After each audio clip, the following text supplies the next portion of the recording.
नमस्कार दोस्तों, आप सभी का स्वागत है आज की इम्पोर्टेंट और प्रैक्टिकल वीडियो में, जहां पर आपके साथ चर्चा करने वाले हैं ई इनवॉइस के रिगार्डिंग।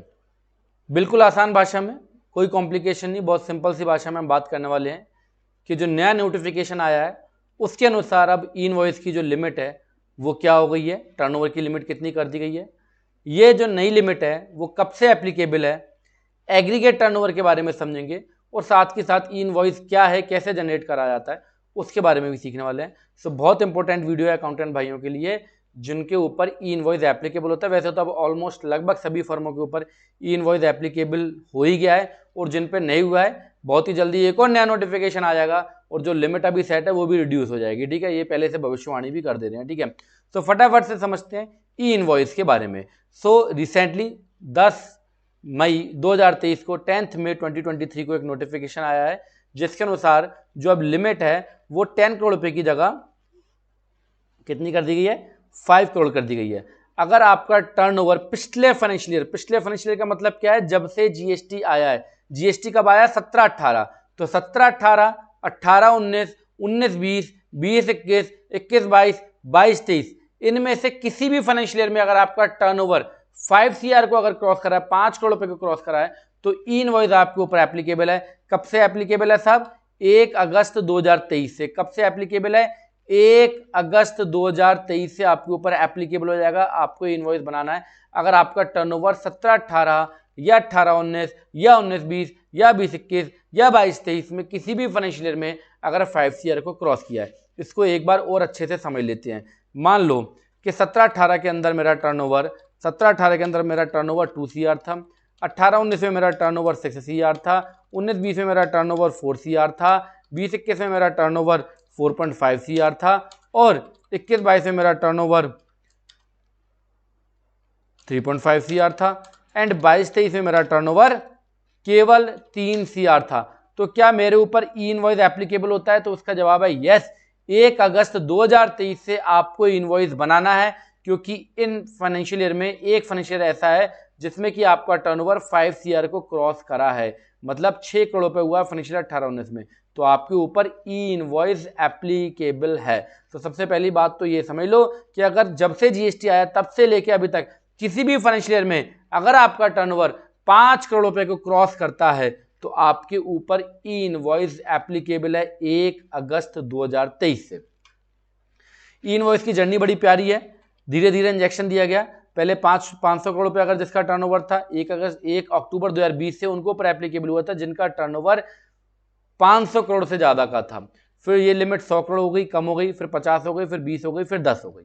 अब यहाँ पे ध्यान देने की जो बात है वो ये है कि भैया एग्रीगेट टर्नओवर अगर आपका किसी भी फाइनेंशियल में, अभी तो मैंने आपको बताया टर्नओवर, अभी तो मैंने आपको बताया कि 17-18 से लेके 22-23 तक किसी भी फाइनेंशियल ईयर में अगर आपका टर्नओवर 5 CR को क्रॉस करा है तो आपके ऊपर ई इनवॉइस एप्लीकेबल है। अब यहाँ पे जो बात है एग्रीगेट टर्नओवर की कैलकुलेशन आपको कैसे करनी है, तो एग्रीगेट टर्नओवर का मतलब यहाँ पे है pan based turnover. Pan based turnover का मतलब यह है कि अगर आपका एक ही पैन के ऊपर 2 जीएसटी है, दोनों जीएसटी में एक में टर्नओवर 2 करोड़ का था, एक में टर्नओवर 3 करोड़ रुपए का था, तो दोनों को मिला के क्या होगा, 5 करोड़, तो आपके ऊपर भी ई इनवॉइस एप्लीकेबल है। इसको भी विद एग्जांपल समझ लेते हैं। मान लो एक मेरा दिल्ली का रजिस्ट्रेशन है और एक मेरा दिल्ली के रजिस्ट्रेशन में मेरा पिछले साल टर्नओवर 2.5 CR था, ठीक है, और एक जो है मेरा यूपी का रजिस्ट्रेशन है, यूपी के रजिस्ट्रेशन में मेरा टर्नओवर 3.5 CR था 17-18 से लेके 22-23 तक किसी भी फाइनेंशियल में। तो क्या मेरे ऊपर ई इनवॉइस एप्लीकेबल है? तो उसका जवाब है यस, क्योंकि दोनों का टर्नओवर मिला के आपका बनना है 6 CR, 6 करोड़ रुपए बनना है आपका। तो 1 अगस्त 2023 से आपके ऊपर भी ई इनवॉइस एप्लीकेबल है। ठीक है, अब यहाँ पे पैन बेस की बात हो रही है, तो पैन बेस का मतलब एक पैन पे जितने भी जीएसटी नंबर है सबके टर्नओवर को जो है वो ऐड किया जाएगा। इसके अलावा टर्नओवर में जो देखने वाली चीज है, एग्रीगेट टर्नओवर का मतलब है आपका टैक्सेबल सप्लाई, आपकी एग्जेम्प्टेड सप्लाई एंड आपकी नील रिलेटेड सप्लाई।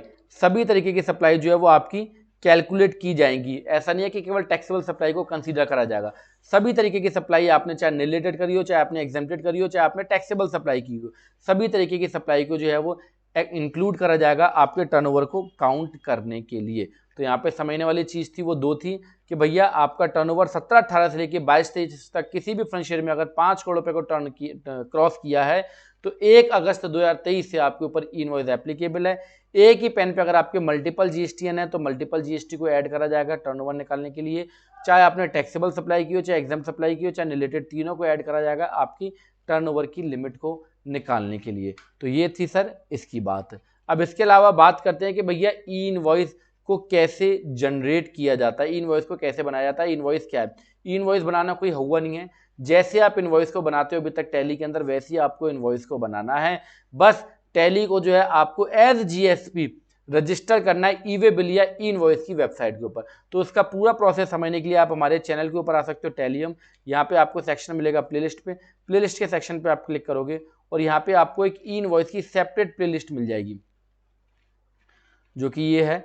इस पर आप क्लिक करेंगे, यहाँ पे 9 वीडियो हैं आपके पास और 9 वीडियो में डिटेल में बताया गया है कि भैया ई इनवॉइस एप्लीकेबल कैसे ई इनवॉइस बनाना है, एरर आता है तो उसका क्या सोल्यूशन है, reason for rejection of e invoice, reject जो होता है कैसे जनरेट करना है, कैसे डायरेक्ट टैली से ई वे बिल और ई इनवॉइस दोनों को बनाना है। तो ये बहुत इंपॉर्टेंट प्लेलिस्ट है। इस प्लेलिस्ट में जाके भी आप इन सब चीज़ों को चेक कर सकते हो। तो पूरी वीडियो को हम दोबारा से एक बार समअप कर देते हैं। पूरी वीडियो को एक बार हम दोबारा से समअप कर देते हैं। ई इनवॉइस की जो लिमिट है अब 5 करोड़ कर दी गई है। 1 अगस्त 2023 से उन सभी टैक्स पेयर्स को ई इनवॉइस बनाना है अगर उनका पिछले किसी भी फाइनेंशियल ईयर के अंदर टर्नओवर 5 करोड़ रुपए को क्रॉस करा है। दूसरी, नई एप्लीकेबल डेट 1 अगस्त 2023 से एप्लीकेबल है। तीसरी बात, एग्रीगेट टर्नओवर के लिए पैन बेस्ड जितने जीएसटी है ना उसको इंक्लूड किया जाएगा और तीनों तरीके की सप्लाई को इंक्लूड किया जाएगा। इसके अलावा ई इनवॉइस बनाए कैसे आता है, नॉर्मल सा प्रोसेस है, जैसे इनवॉइस बनाते हो वैसे ई इनवॉइस बनाना है। उस पर बस आपका इनवॉइस रेफरेंस नंबर जो कि इनवॉइस से आपके ऊपर आपकी टैली के इनवॉइस के ऊपर फैच होके आ जाता है और एक क्यूआर कोड फैच होके आ जाता है, तो वो आपको प्रिंट करके देना है जिससे कि आपका डाटा सीधा जीएसटी 1 में ऑटोमेटिकली फैच हो जाता है। तो टैक्स की चोरी को रोकने के लिए कहीं ना कहीं ये स्टेप लिया गया है और बहुत ही जल्दी आपकी 5 करोड़ की लिमिट को भी खत्म कर दिया जाएगा, मतलब सभी के ऊपर ही इनवॉइस को एप्लीकेबल किया जाएगा। इसी के साथ आप सभी को प्यार भरी नमस्कार और मिलते हैं नेक्स्ट प्रैक्टिकल वीडियो में। Thank you.